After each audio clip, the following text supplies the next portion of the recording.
So good evening, everyone. My name is Harry Helling. I'm the executive director here at the Birch Aquarium at Scripps, and it is my great pleasure to introduce our speaker for this evening, Dr. John Hildebrand. John is a professor of oceanography here at Scripps Institution of Oceanography, University of California, San Diego. He's associated with the Marine Physical Laboratory at Scripps and is an adjunct professor in the Department of Electrical and Computer Engineering. His research focuses on using sound to study marine mammals and the impact of anthropogenic sound in the ocean.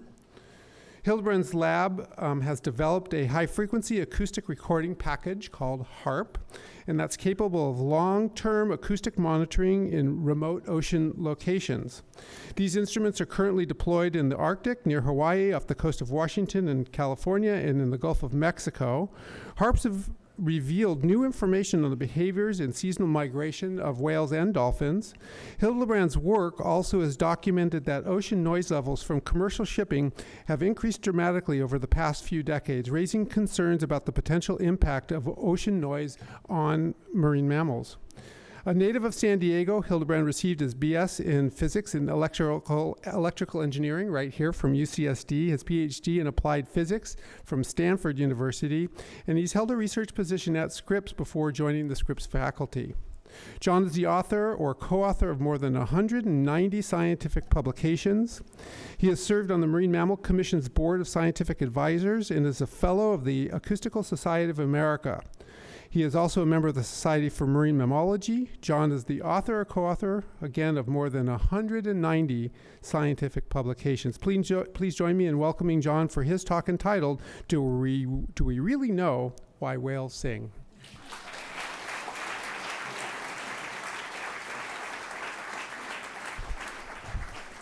Well, thank you all, as Harry said, thank you all for coming out on a chilly night and a challenging situation. So, you can see from my title, there's a certain level of skepticism, just even in the title. Do we really understand? And I came at this topic of whale sound in general, but especially whale song, really from the basis of making a lot of recordings in the ocean. And whale song, whale sounds were always part of those. And I honestly spent about a decade thinking of the whales as the noise and not the signal, but you know, here I am, and so I had kind of a baptism by fire on this topic in the mid 1990s, because with my graduate student Mark McDonald, we wrote a paper that very blithely just referred to both fin whale and blue whale sounds as song. And it went to this guy named Bill Watkins, who I knew. I didn't know very well, but I knew him, and I spent some time with him. And at this point, he is the world's expert on whale sound and whale song. And so our paper went to him to review, and he wrote what I can only describe as a scathing review. And in fact, and signed it and called us up, and we had long discussions. And I was remembering when I went to put this talk together of his review, and I actually found it. And so these are more or less exactly what he said to me in terms of our way of referencing the sounds that we had recorded as song.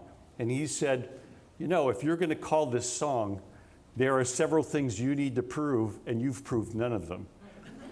So number one, it needs to be made by males. And being made by males is part of the idea that the song is a way of the male to advertise themselves to attract a mate.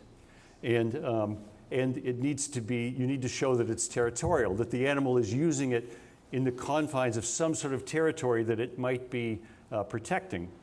You need to show that it's stereotyped, highly stereotyped, and it has a season that it's produced and a season that it's not produced, and overall that it's part of some sort of breeding complex, that it helps the animals to mate.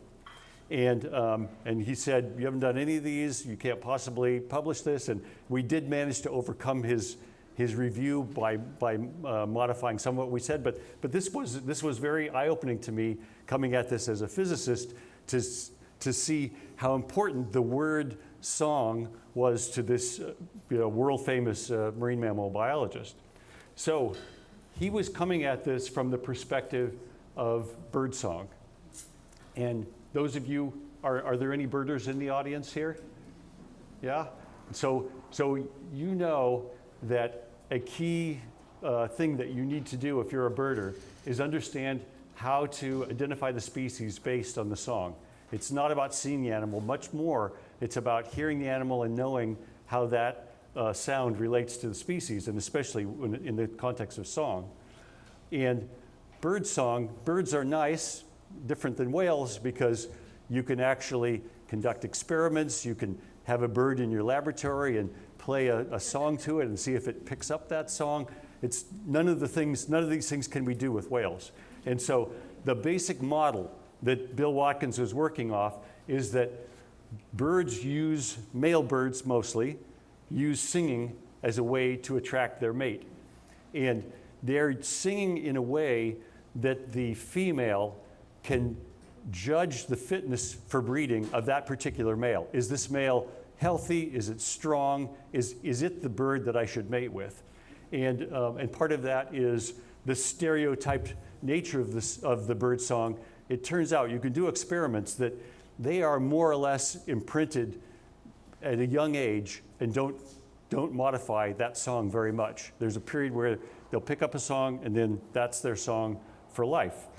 And it's also used as a way of a territorial defense. If there's a male singer and another male comes into his territory, they can battle it out with song, but it's also a warning for this other male not to encroach on that territory. Now, I'm gonna, with some risk here, I'm going to play a video, just because it's such a wonderful video. Let's see if I can do this, that I saw in the New York Times. And this video is about zebrafinches. And here's a male zebrafinch on this side. And here's a juvenile male zebrafinch that we're about to witness what it takes to become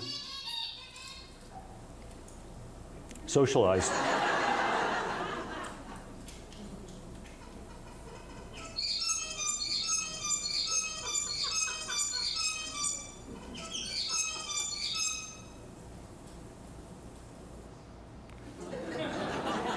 So there's the father teaching the offspring the song, and you can see it's pretty important. So let's go now to the world of the whales. And in this case, when I say whales, what I mean are the baleen whales, the mysticetes. And there are these three genuses of baleen whales, and I'm focusing on the baleen whales because the toothed whales largely do not make sounds that are characterized as song. They make lots of different sounds. They echolocate. They have signature whistles. They do not sing. Baleen whales, and we'll talk about this, but they're the ones that are famous for singing. So there are these three genuses. They're the right whales and the bowheads are the belinids. There are the gray whales that are the astericids, and there are the bluefin, say, humpback, Brutus, and minke whales that are the belinopterids. And this division, it largely has to do with how they feed.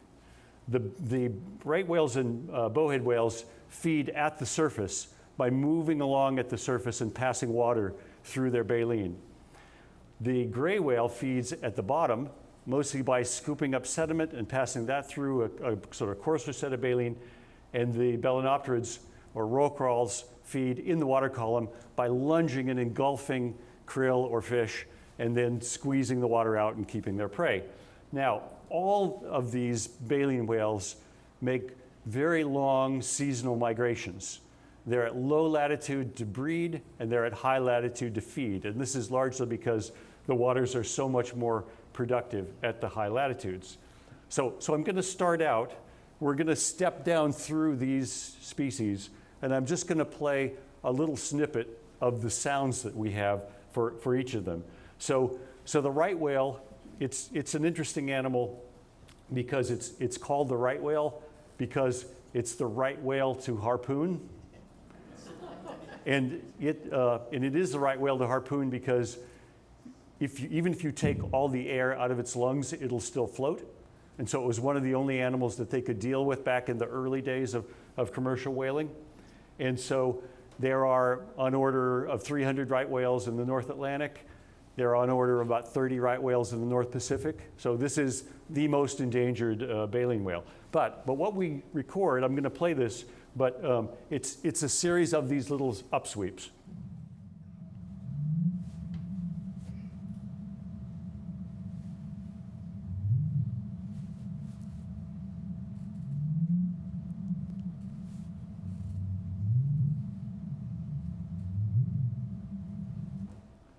And there are a few other sounds that right whales make, but this is their repertoire, and it is categorically not song. In fact, when you look at the animals that are producing it, these you can see the difference in the frequency content and the slope of these pulses.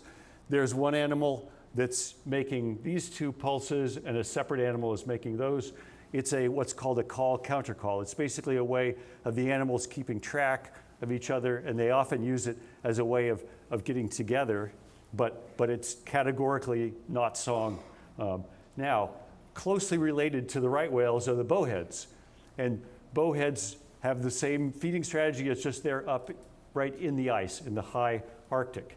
And as they do a seasonal migration from slightly lower latitude, like the Bering Sea, up into the Arctic, and this is an example of the kind of sounds they make on that, what's a spring migration.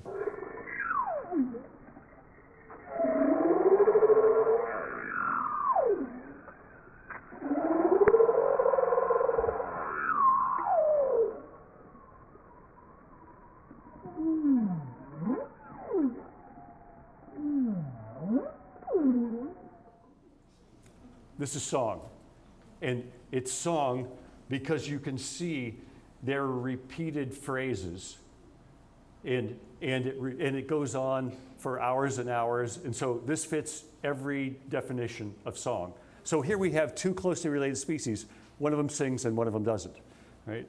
Now let's go to the gray whale. This is probably the animal that you've seen the most. If you live here, there's a great opportunity just to go offshore and watch almost the entire population pass by our front door.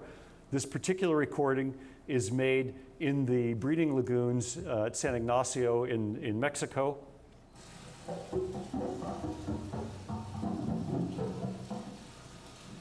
Sounds kind of like a bongo drum. There's snapping shrimp in the background.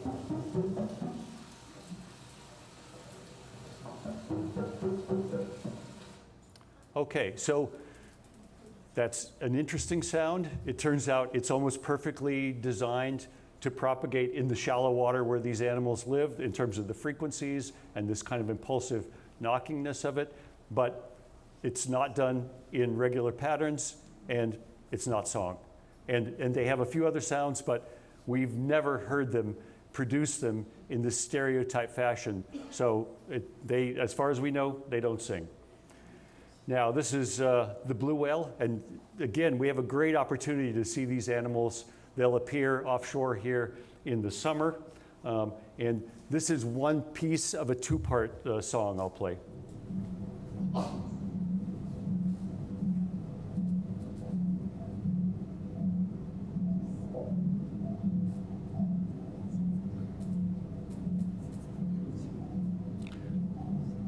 So I had to frequency shift that. I apologize. It pushed it up. It's actually a quite low, sort of powerful frequency, but I had to push it up just because speakers never do it justice.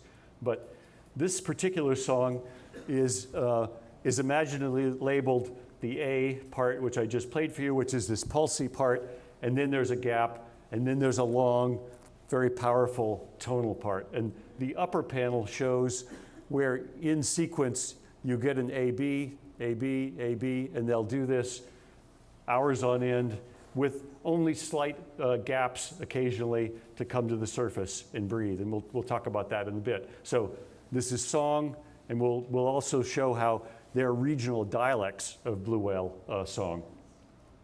Fin whales are The blue whales, it turns out, are the largest animals that ever lived, larger than all the dinosaurs. Fin whales are the second largest animal that ever lived. They also will be here, but to get to them in your whale watching boat, it's not that common because they're a little bit further offshore. To a fin whale, everything is about rhythm. They make short pulses, but the pattern of their pulses is everything. And this particular song is from the Gulf of California.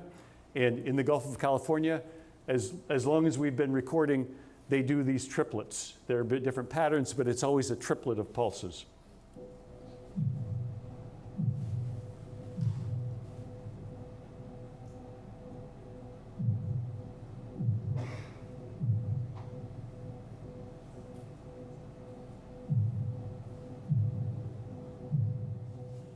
Now, I came clean on the slide that's sped up 5 times. Again, it's a low frequency, very powerful sound, but it's produced in these patterns. Minke whales are the smallest of the baleen whales, and there's a minke whale subspecies in the Pacific and a subspecies in the Atlantic.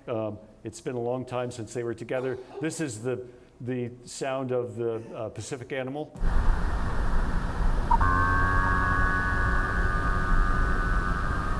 The Navy labeled this the Boing.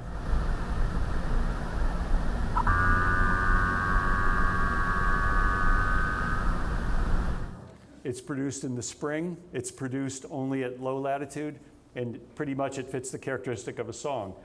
But the amazing thing is, if you go to the Atlantic, the very closely related animal, this is what it sounds like.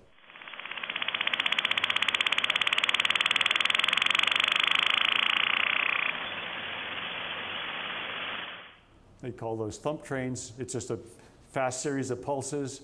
Looks nothing like the Boing, and a very closely related species. Okay, so this is everybody's favorite whale singer. And I'm going to play just a little snippet.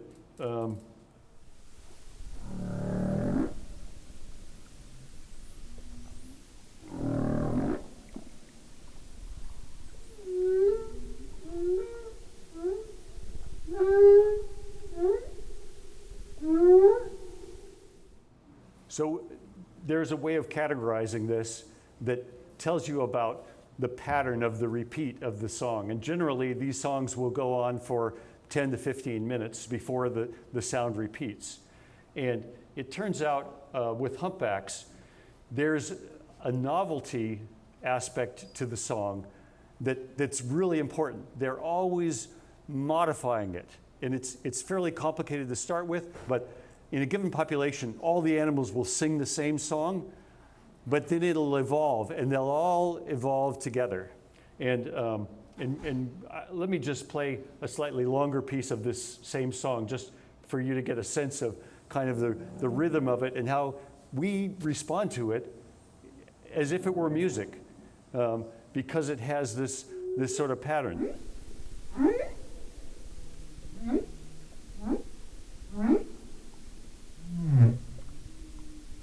Okay, now we're off my little chart here.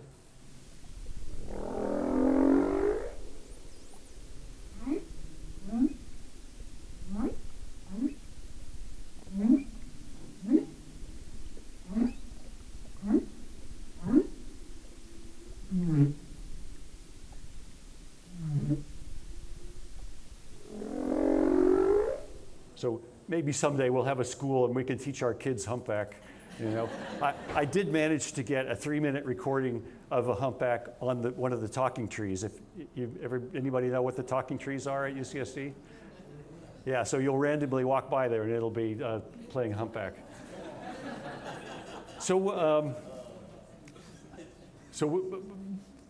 the story of the humpback whale song, I have to talk about Roger Payne.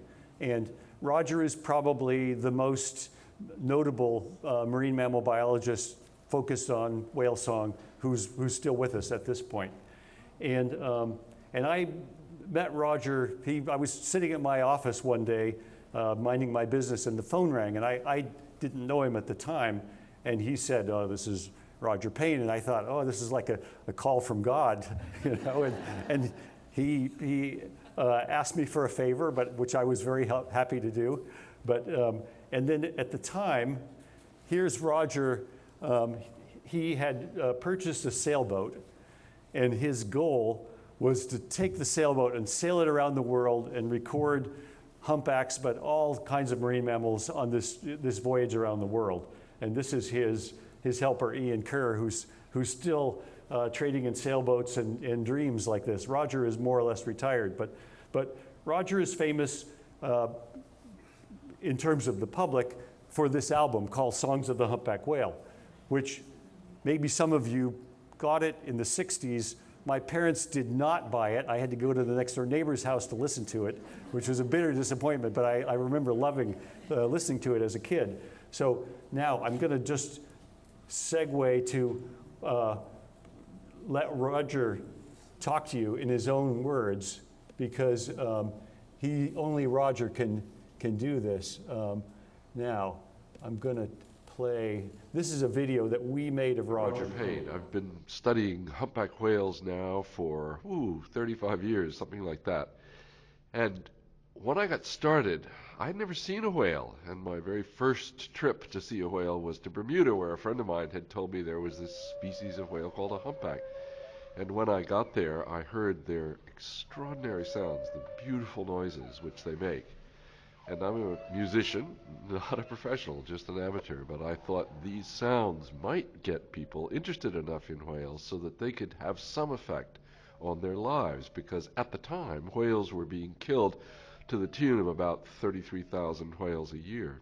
At the same time, it was in the late 60s, people were interested and hopeful about the future and the environment, and the Save the Whales movement began. And I think there was a contribution to it from the fact that when people could hear these beautiful sounds, it became a lot harder to think of turning these animals into lipstick and shoe polish and cat food and all the things which they were being turned into at that time. He goes on. The song of a humpback whale is divided into several natural sort of groupings of sound. The whole thing, before it repeats itself, is called a song. Then there are about anywhere between 2 and 9 themes that come in, and each theme is divided into anywhere up to 15 or 20 different repetitions of a phrase. The songs that humpback whales sing are different from bird songs in that they're usually quite long. They're on an average of somewhere between 5 and 15 minutes. The longest ones are half an hour. These long songs are also sung without any break between songs. They make a continual river of sound that can go on for as long as, well, I've heard them go on 36 hours without stopping. Well, we know that if they're making these sounds with air, and they seem to be, they've got to breathe somewhere. And you discover, if you watch the whale it's singing very, very carefully, you discover that it catches breaths at the surface in such a way as to not interrupt the performance of the song. In other words, it seems to be a conscious performance. He's wonderful. So let's see. Now I'm going to go back and let's look at what Roger did in the 70s, and that is to come up with this way of categorizing the song. And so let's say the top line is there are many hours of recordings, and he'll divide those recordings into a cycle where the song has come back around and made a repeat. So in this case, it's a 12-minute repetition. So within that, there are 6 themes that he's outlined, and within those themes, there are phrases, and then within those phrases, there are units or individual notes. And so this was very much of a breakthrough when he published it, that you could see this structure in the songs of the humpback whale. And then, of course, behind every great man, there's an even greater woman. And his lovely wife, Katie, took this forward and took it to the new level of seeing how the songs evolved over time. They would go back to the same place about the same time of year. You can see this is 5 consecutive years, and they've taken the same phrase and shown you how it starts out. There are 2 little tones, and then a modulated note, and then a tiny little note at the end. And the next year, those 2 tones break into 4, and the modulation changes a little bit and lengthens, and the next year it's even more elaborated, and the little note turns into 4, and now it's into 6 little notes, and it just goes on every year. And so the model is that during the breeding season, when the whales are singing, they're listening and modifying the song in these reasonably subtle but distinct ways. Now, so that's the model. And then along comes Jim Darling. And Jim Darling got his PhD at Santa Cruz some time ago, and devoted his life, more or less, to spending every breeding season on the Hawaii humpback breeding ground. And so he has a nonprofit called Whale Trust, but he has really dedicated his life to figuring this out. And we put together an exhibit, maybe some of you have seen it, that's called Voices in the Sea. In fact, it used to be sitting in the back of the room here. I sent a graduate student out to interview Jim. My name is Jim Darling. I'm a biologist. I work for Whale Trust, which is a research organization on Maui. I've studied humpback whales and especially singers for 30 years. For some years, we've known about the structure of the humpback whale song. These are sequences of sounds which are repeated over and over again, yet they progressively change or evolve as they're being sung, and all the singers in a population sing the same version at any one time. For years, it's been speculation that singers sing to attract a female. We've never seen them. All the evidence we have is that this is an interaction or a signal between males. And the most common interaction we see is when a singer is joined by another adult male. When that happens, the singing stops. There's usually a very brief interaction, and the two whales split, heading in different directions. If you follow either one of those animals, very often it will move several miles and join yet another singer, and the same interaction occurs. Occasionally they stay together, and the pair, or even a trio, if another whale joins, will swim until they join a group which includes a female. This may be a cow-calf and escort or a competitive group. So there appears to be this series of interactions between males on the breeding ground, this sort of network. Where we're at now is taking all the clues we have and beginning to ask the question of why do they sing? And we have a ways to go with that question. So he has just absolutely, in the most casual way, blown the whole bird song hypothesis out of the water, right? Whale song is about male-to-male interaction. So my graduate student, I sent him out to get this thinking, okay, Jim's just going to back up the standard model, and I knew that he had some different ideas, but this just absolutely changes everything. And here we're talking about a guy who has dedicated his life to this one question and watched whales and never seen a male humpback singing and have that be something that attracts a female. Never. So, and there's a guy, Sal Sergio is another humpback whale researcher. I went to lunch one time with he and Jim, and it was quite entertaining to watch them argue over this point. So now you can see that my work is more focused on blue whales and fin whales, and for some time, starting back in the era where we're interacting with Watkins, we have recordings of blue whales, and at a certain point, we realized that if you look at, I will use the word song, even though Watkins up there is unhappy with me, but that the blue whale song could be divided into a geography, into a global geography, and the numbers show different styles of singing. And what we have here on the West Coast, of course, we use number 1 because it was the first one we studied, and the whales that we encounter here off of San Diego go from the Costa Rica offshore Central America area up into the Gulf of Alaska, but they're very sort of coastal whales. If you go out into deep water, there's a totally different song and probably a different population. And we would like to think that the song is, if it is related to breeding, it's a way that one population of whales could recognize that that's the whale they want to breed with or not breed with. But again, if we follow Jim, that's not necessarily the case.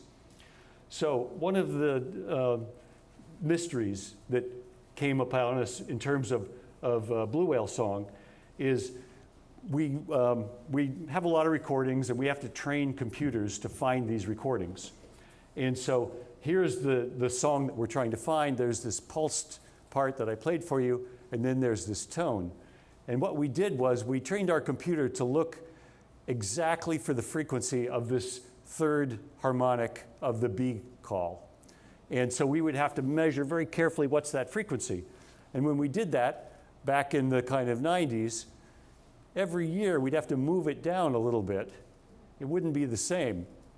And so somewhere kind of about the year 2000, as we'd been doing this for nearly a decade, we decided to go back and find all of the old recordings we can. And we dug into the archives of the Navy. They were very nice to let us dig into old recordings again offshore here. And we could go back as far as 1964. And at that time, the frequency of this call is something like 30% higher than it is where we're recording it now. Now that's kept going, and instead of a nice linear downward shift, it's actually kind of turned a little bit. And this has to be the case, because if it keeps going down forever, I mean, eventually it gets to zero, and the world ends or something. So we published a theory as to why this might be, and as far as I can tell, only my co-authors believe the theory. But the theory basically says that when we first encountered a blue whale song in the 60s, the whales were incredibly depleted. This is the maximum impact of commercial whaling. And since that time, there's been a recovery of the population. And we hypothesized that this shift in frequency is related to that recovery in terms of density. Now, this is where there's that cartoon where the guy's doing a proof and he says a miracle happens. So the miracle is that blue whales prefer, for whatever reason, to have a low frequency song. And their limitation for producing a low frequency song is how much air they have in their lungs. But they also want a certain number of animals to hear their song. And in this case, I've drawn my circle to have 6 animals hear it. But you can get away with a lower frequency song with a fixed amount of air as the density of animals go up. So I believe this is monitoring the recovery of blue whales. If I had a population of whale biologists out there, they'd all start screaming at me, but that is what it is.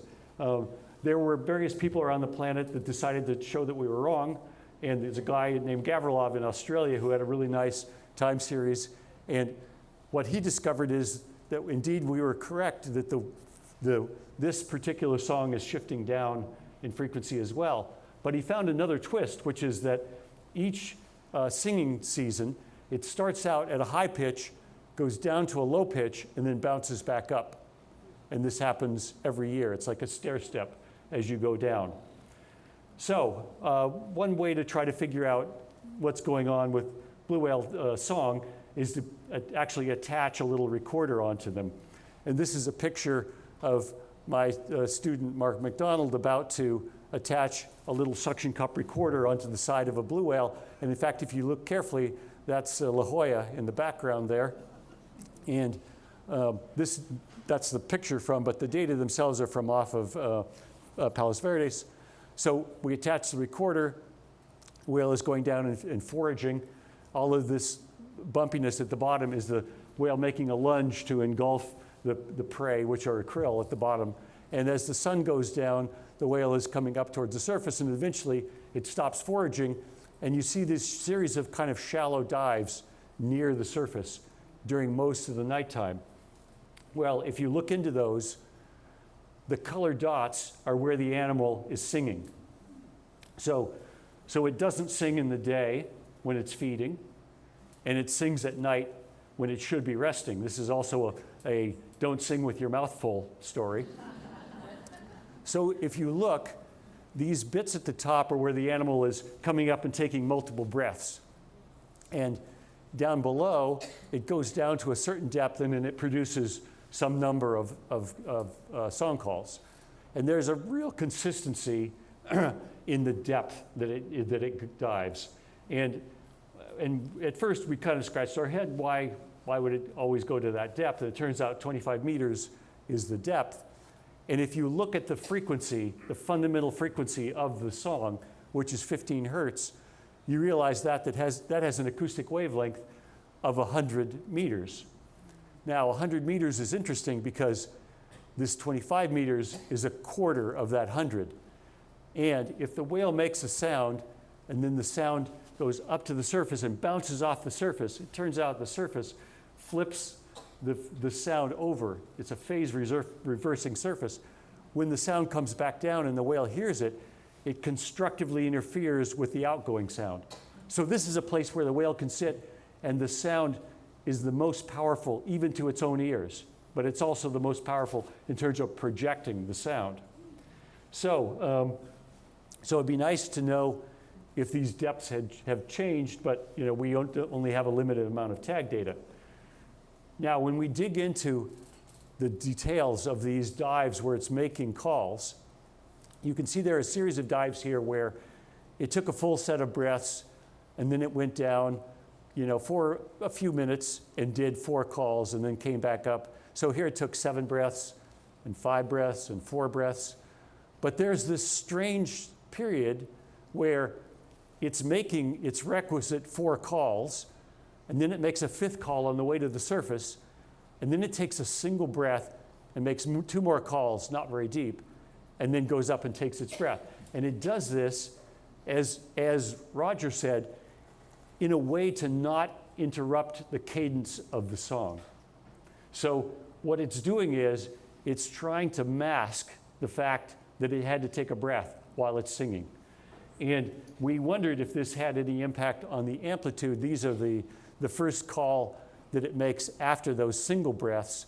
And it's something like 5 or 6 dBs lower amplitude. So it's struggling to produce, after it's 1 breath, it's actually struggling to produce that 1 call. But it's trying to act as if I am such a powerful whale that I can make 8 sounds where you can only make 4, right? But it's cheating. Now, the other thing, back to Bill Watkins' world, is there a season? And so we have information on this because we go out with every coffee cruise and we do both visuals and acoustic detection of whales. And the song you can see in these panels is primarily in the summer and the fall. It's like 2 or 3 times more likely to be singing in the summer and the fall. So here's what we know about blue whale song.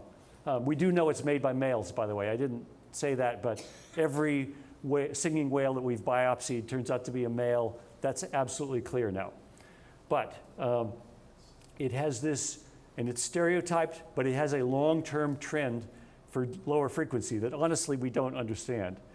And it's made in a way to be as powerful as possible, both in terms of the way the absolute sound level it's projecting and where it produces it, and they attempt to mask the fact that they're trying to breathe as they're making it. It's not coincident with foraging, and its season peaks after the main season where the whales are here. So there is a suggestion that the song could be part of mating. In other words, there's a season where they're foraging and there's a season where they're probably pairing up, but it's not clear. There's some complexity here, and I should also mention that whenever we've looked at blue whales singing, they tend to be moving. Now, let's talk about fin whales. And here's a nice picture of a fin whale, and it's a fin whale because it has this very elongate fin. And maybe, as I mentioned before, fin whales are basically drummers. It's all about the beat, the pattern. And this is a long song sequence taken from Southern California where they produce what are called doublets. So the doublets are, there's an interval between these 2 notes and then a longer interval and 2 more notes. So this is more or less a doublet song. And what we find is in Southern California, there can be long doublets and short doublets. Short being that the interval between the doublet pairs is about equal to the interval between the notes themselves. And then a long doublet is there are two quick notes and then the long interval between. So these are the two styles that we see in Southern California. In the Gulf of California, as I played before, here's the one I played before, it's a triplet and then a gap. Now, this is a two notes and a little gap, and then there's a third of the triplet, and then two notes and a little gap. So it's either a short triplet or a long triplet. Okay, now that all sounds complicated, and it only gets more complicated because when we first start having good records of fin whale song off Southern California, so here is 2001, what we see is a long doublet, but the long doublet changes its timing throughout the season.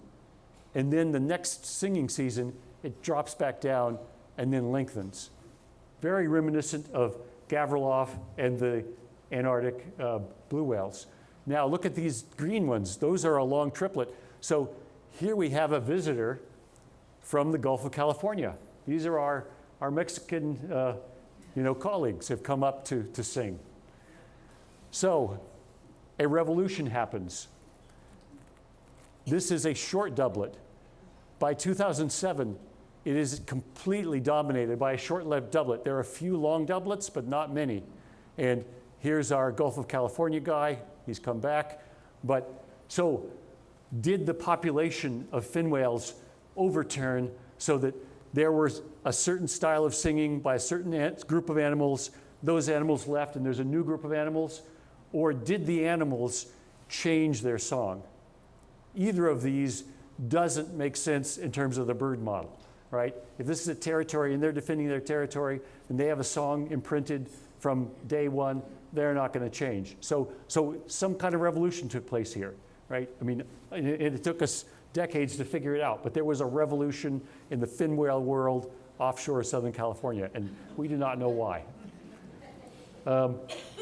I had a graduate student work on tracking fin whales, and the color here, this is a map, and the color here is time, and there's, I don't know, this is an hour or something of time. And the whale starts out, and it's moving, but it's not moving very fast. It's kind of a meandering move, and we always find this when we track them. They're moving, they're not stationary, but they're not going anywhere very fast.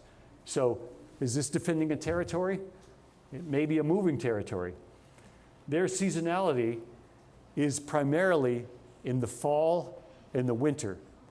If you look at the dots here, these two, and much less in the summer and spring. So it's seasonal, but it's shifted one season from the blue whales. Now, just for completeness, I want to show you, and you probably didn't even know, that humpbacks sing right offshore here, right? There are plenty of singing humpbacks. They sing in the winter, when it's not that fun to be out there, in the spring. They do not sing in the summer and the fall when you're likely to take your whale watching trip. So again, there's a season, but it's shifted. So here's the result, that three whales, you'd think that they're very similar. Blue whales in the summer and fall, fin whales in the fall and winter, and humpbacks in the winter and spring. They shift their singing season. So I want to loop back around to pay my respects to Bill Watkins. And I only wish I could have done this, 20 years ago or whatever, where I could send it to him and have a dialogue, but he definitely put me down on this road, and he asked me these questions, and I'm still trying to answer them. But one of the questions is the gender, and everywhere we've been able to go out, so I've shown you all these baleen whales. Everywhere we've gone out and learned their gender, indeed it is males. So that's a good sign. I can put one check mark on that. Territory. Well, the bowheads move, the blue whales move, the fin whales move. And even the humpbacks, there is a breeding area, but if you look at the way that Jim Darling described that, it's not just a humpback sitting there. It's all this interaction between the males as they move around. So yes, it's stationary, but I would call that kind of semi-stationary. Stereotyped. Well, right whales as far as we know, don't even have nothing stereotyped, neither do gray whales. Sei whales, we're still arguing about what kind of sounds these make at all. There's a rorqual. So some of the whales, if it's super important, I don't understand why they don't do it. But there are at least these three that there are no evidence that they're singing. Bowheads and humpbacks do very complicated song, but it changes. Fin whales and blue whales do pretty simple song, but we can have total reversals in the style, what we've seen with fin whales, or long, very, decadal kind of variations like what we see with blue whales. There's a season, but they don't agree at all on what that season is. Spring, summer, fall, winter. Is it for mating? The best I can put is a maybe next to the humpbacks. And these, the best I can do is put a lot of question marks, although we would like to think that it is related to mating. So what we know it's produced by males, but if we listen to Jim, it's not about males impressing females, it's about your buddies. It's about how you interact with other males. That's a hard story to tell, by the way, when I sent the student out to get a soundbite that we were going to put on the 1-minute clip on the video, here in the aquarium. So none of Jim's footage made it on the final cut because it's too hard to explain. Moving, but it's powerful and optimized to be heard a long distance. Stereotyped, but a lot of variation. Seasonal, but a lot of different seasons associated with mating, maybe. Okay, Bill, you're right. Thank you, and I'd like to say that I very much appreciate all the help that I've gotten over the years from all the people in my lab, and this is a long list of people, some of whom are in the audience, and I thank you all for coming out tonight. So, yeah.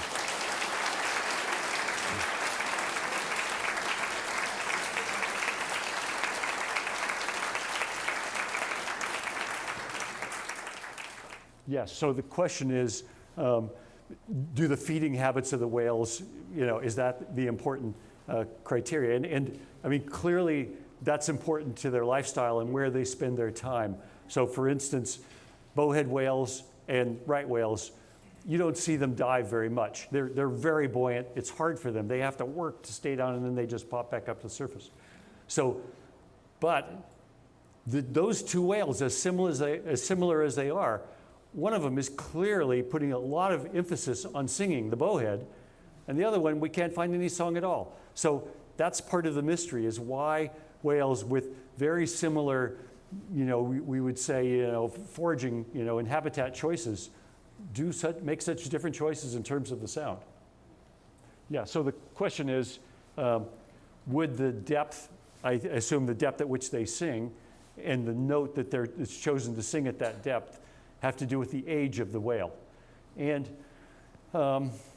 as far as we know, well, for blue whales, we have quite a number of tags. We have about 200 tags. I've shown you one, but they all sing in a pretty narrow depth range. And I think that has to do with just the physics of it, that they're using this bounce off the surface. It is an important question when we published the paper on the changing pitch. Some people said, oh, that's just the whales recovering from whaling because back in the day, the big whales were removed and the young whales then grew and got bigger. Well, it turns out whales, like people, they mature in length sometime in their teens, like 14, 15 years.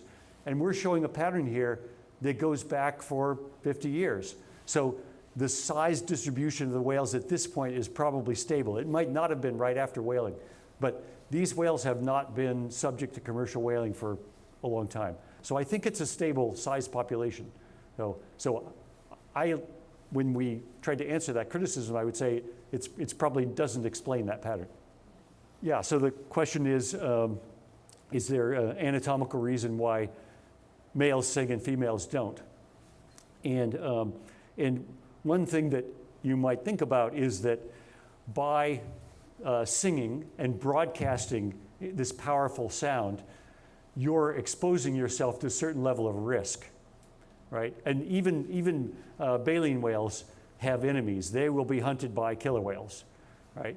So if the male absolutely needs to sing as part of a breeding complex, he'll take that chance, better to be successful at breeding, even if there's a chance he'll be eaten, than never be successful at breeding at all. I mean, you can see how males would relate to that. Well, females don't have to take that chance, right? So they don't have to.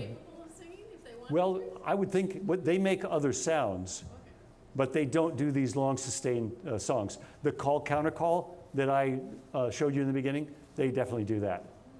That's a really good question. So the question has to do with the hemispheric balance of whales. And in the model I described, which is correct, that whales breed at low latitude where the water's warm, and they feed at higher latitude where the waters are more productive. The Southern Ocean, if you go to the southern part of the planet, there's an ocean that rings the whole globe. It's incredibly productive. And in fact, there were more, before commercial whaling, damaged that ecosystem, there are by far more whales in the Southern Ocean than anywhere else. Estimates were that there was something like at least a couple 100,000 blue whales just in the Southern Ocean.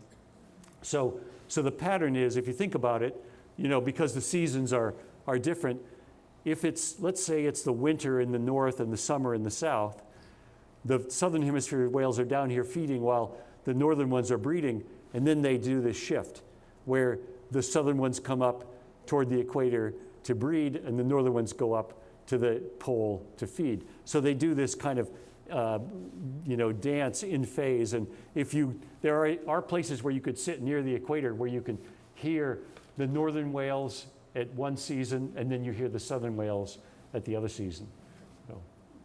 Oh, ship traffic. Okay, so two parts.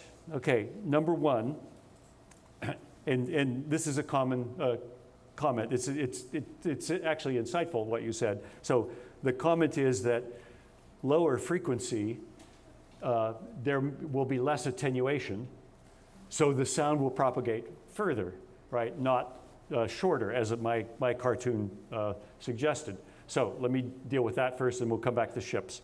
Okay, so it turns out that at these frequencies of a few tens of hertz, the attenuation of these sounds is 0.001 dB per kilometer. It's called zero. So that shift, even though it's counterintuitive, it makes no difference in the absorption of the sound, right? It's all about the frequency low frequencies require more air. And you can make a more intense sound at higher pitch, which if you've ever had kids screaming in the backseat of your car, you know exactly. I mean, even a small set of lungs at high pitch can be incredibly loud. Second part is ships. So there are a growing number of ships, and so over the time frame we're talking about, the sound level in the ocean has increased somewhere between 10 and 20 dBs, which is a serious number. So the question is, how is that impacting this frequency shift? And I would maintain that the whales, the ship noise is at low frequency, and they're shifting lower in frequency. So they're shifting into a regime where there's more noise, not less noise. So if they were shifting away from the ship noise, you could say, okay, they're just trying to escape the ship noise. But instead, they're doing it despite the ship noise. They're overcoming that. And it could be if there were no ships, they'd shift even more. But it's counterintuitive to the way that they would shift if they were trying to avoid ships. Yeah. Yes. So the question is, even for humpbacks, if the sounds are propagating long distance, why is all the action in close, right? And so it is an interesting question because, and I've thought about this for blue whales. You can hear the sound of a blue whale for hundreds of kilometers, right? And it's odd that the whale would care about somebody hearing it 100 kilometers away, because it's a long way to swim. It's not likely that a whale 100 kilometers away is going to hear it and say, "Oh yeah, that's Joe. I got to swim over," and So that's part of the paradox, and it could be that the amplitude of the sound is part of what makes it. It's part of the function. It has to be powerful. Now, if I were following the standard model, I would say it has to be powerful to demonstrate that I'm a big, healthy whale and that, you, other whale, want to breed with me, right? But Jim would say it has to be powerful to convince the other males that I'm someone to cooperate with or maybe be competitive with, right? In other words, that the power of the sound isn't about propagating a long distance. It's about convincing the other whales that you have some characteristic that you want to project.